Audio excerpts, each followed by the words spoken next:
بچوں کو کس طرح ڈیل کیا. میں روزانہ میرے پاس بچہ گستاخ ہے، بچہ نافرمان ہے، باپ جی بچہ اب سنتا نہیں ہے، بچہ یہ ہے، بچہ وہ ہے. ایک نبی کی حدیث سن لو، بچے تمہارے غلام ہیں. آپ سب باپ بیٹھے ہو، جتنے آپ ٹیچر بیٹھا ہو اب سب باپ بیٹھے ہو. جو مستورات ٹیچر ہیں وہ بھی ماں بیٹھی ہیں، اور اصلی باپ اور ماں بھی بیٹھے ہوئے. میرے نبی نے فرمایا اکرموا اولادکم، اپنے بچوں کو عزت دو، عزت دو. میرے نبی کیسے عزت دیتے تھے؟ حضرت فاطمہ گھر میں انٹر ہوتی، اور یہ حضرت فاطمہ کا آنا کوئی 8ویں دن نہیں ہوتا تھا، گھر کے ساتھ گھر تھا، 2-4 گھر چھوڑ کے حضرت فاطمہ کا گھر تھا. ہر دوسرے تیسرے دن حضرت فاطمہ آتی ہیں. میرے نبی چیئر پہ بیٹھے ہیں، زمین پر بیٹھے ہیں، چارپائی پر بیٹھے ہیں، لیٹے ہوئے ہیں. جو ہی فاطمہ کو دیکھتے آپ کھڑے ہو جاتے.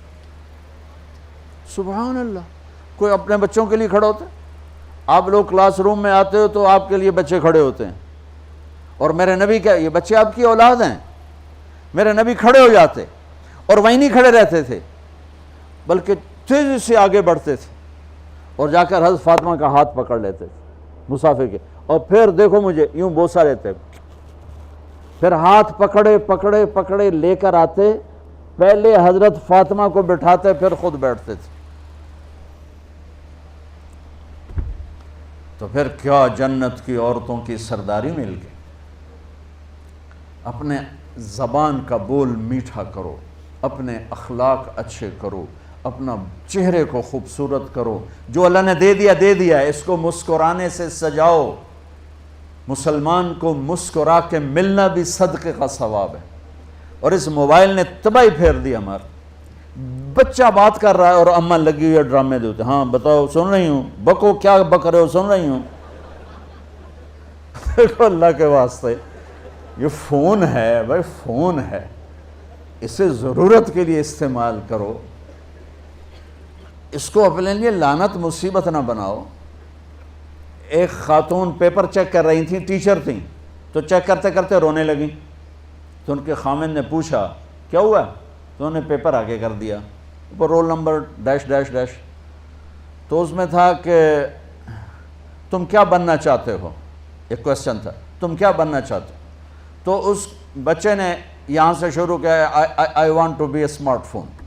یہاں سے اس نے یہ بات، چھوٹے بچوں کا پیپر. تو وہ پڑھا کہ بھئی میں اسمارٹ فون بننا چاہتا ہوں، چونکہ میرے ماں باپ جتنا فون کو اہمیت دیتے ہیں اتنا مجھے اہمیت نہیں دیتے، تو میں اسمارٹ فون بننا چاہتا ہوں. تو اس کے خامند نے کہا تو اس میں تو کیوں رو رہی؟ کہا تمہیں پتہ ہے یہ رول نمبر کس کا ہے؟ کہا نہیں. کہا یہ تیرے میرے بچے کا ہے. میرے نبی نے ایک زندگی سکھائی. آپ گھر میں آتے تھے مسکراتے ہوئے آتے تھے، اظہار محبت فرماتے تھے. عرب کے ماحول میں بیوی سے اظہار محبت عیب تھا، اور گرل فرینڈ بنانا ایک فخر تھا. آپ لوگ کٹھے پڑھتے ہو، اس لعنت سے بچو. باعزت آئے ہو، باعزت چلے جاؤ. اپنی شادیاں ماں باپ کی رائے سے کرو، ماں باپ کی دعائیں لے کر کرو، اپنے فیصلے خود مت کرو. یہ کیا کریں، اب بچے بچیاں کٹھے پڑھتے ہیں تو اس قسم کی لعنتیں چلیں گی تو صحیح، لیکن میں جتنا بچ سکتے ہو بچو بچو. اپنے فیصلے ماں باپ کے حوالے کرو، اپنے فیصلے ماں باپ کے حوالے کرو. چونکہ جتنی عشق کی شادیاں ہوتی ہیں وہ ساری ہی ناکام ہوتی ہیں. عرب کے ماحول میں اظہار عشق بیوی کا عیب، اور گرل فرینڈ کے لیے اشعار. اس کلچر میں بھرے مجمع میں ایک آدمی پوچھتا ہے یا رسول اللہ من احب الناس الیک، آپ کو سب سے زیادہ کس سے محبت ہے؟ تو اپنے نبی کی سنو. آپ نے زور سے فرمایا عائشہ سے. وہ ہل گیا، کہنے لگا ارے یہ کیا ہوا یا رسول اللہ، میرا مطلب یہ نہیں ہے، میرا مطلب ہے کہ مردوں میں کس سے زیادہ پیار ہے.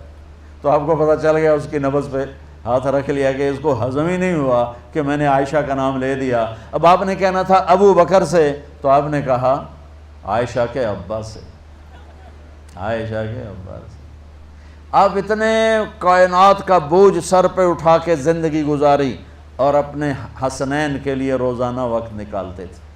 آپ کہتے ہو میں ریکٹر ہو گیا ہوں، میرے پاس ٹائم کوئی نہیں، میں پروفیسر ہو گیا ہوں، میرے پاس ٹائم ہی کوئی نہیں، تو کیا فائدہ ہے ٹائیاں لگانے کا؟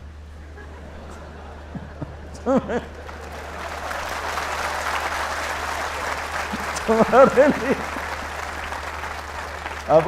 اپنے بچوں کے لیے ٹائم نہیں ہے تو تم کیا کر رہے ہو، جھک مار رہے ہو؟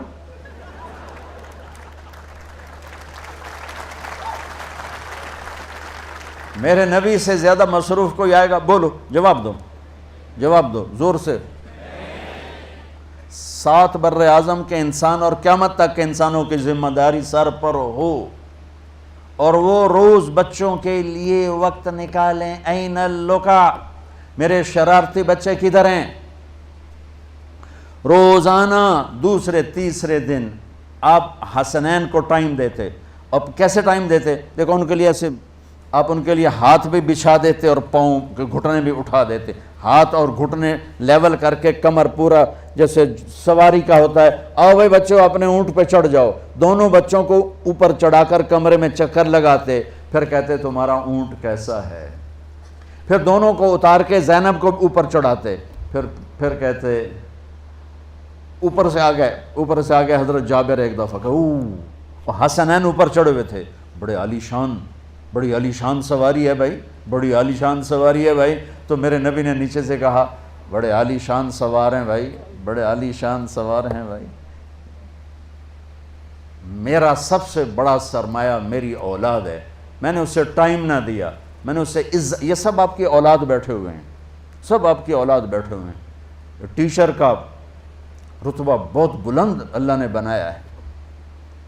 میرے نبی ٹیچر بن کے آئے، بادشاہ بن کے نہیں آئے، حاکم بن کے نہیں آئے، تاجر بن کے نہیں آئے، میرے نبی معلم بن کر آئے، مقدس ترین نسبت۔ یہ سب آپ کی اولاد ہے، یہ اگر اچھے انسان بنتے ہیں، میرے 5 بچے ہیں، کتنا کو صدقہ جاریہ بنیں گے؟ آپ کے 10,000 بچے ہیں، اگر یہ ایک بچہ صحیح چلے، نیک بنے، آپ خود سے جو کتنا بڑا آپ نبیوں کے ساتھ اٹھائے جائیں گے۔ یہ اتنا عالی شان مرتبہ ہے انسانیت کے لیے، معلم بننا، ٹیچر بننا، لیکن پھر نبی کی زندگی پڑھو، نبی والے اخلاق پڑھو کہ میرے نبی نے کیسے زندگی، کیسے خوبصورت طریقے سے اپنی اگلی نسل کو سنبھالا۔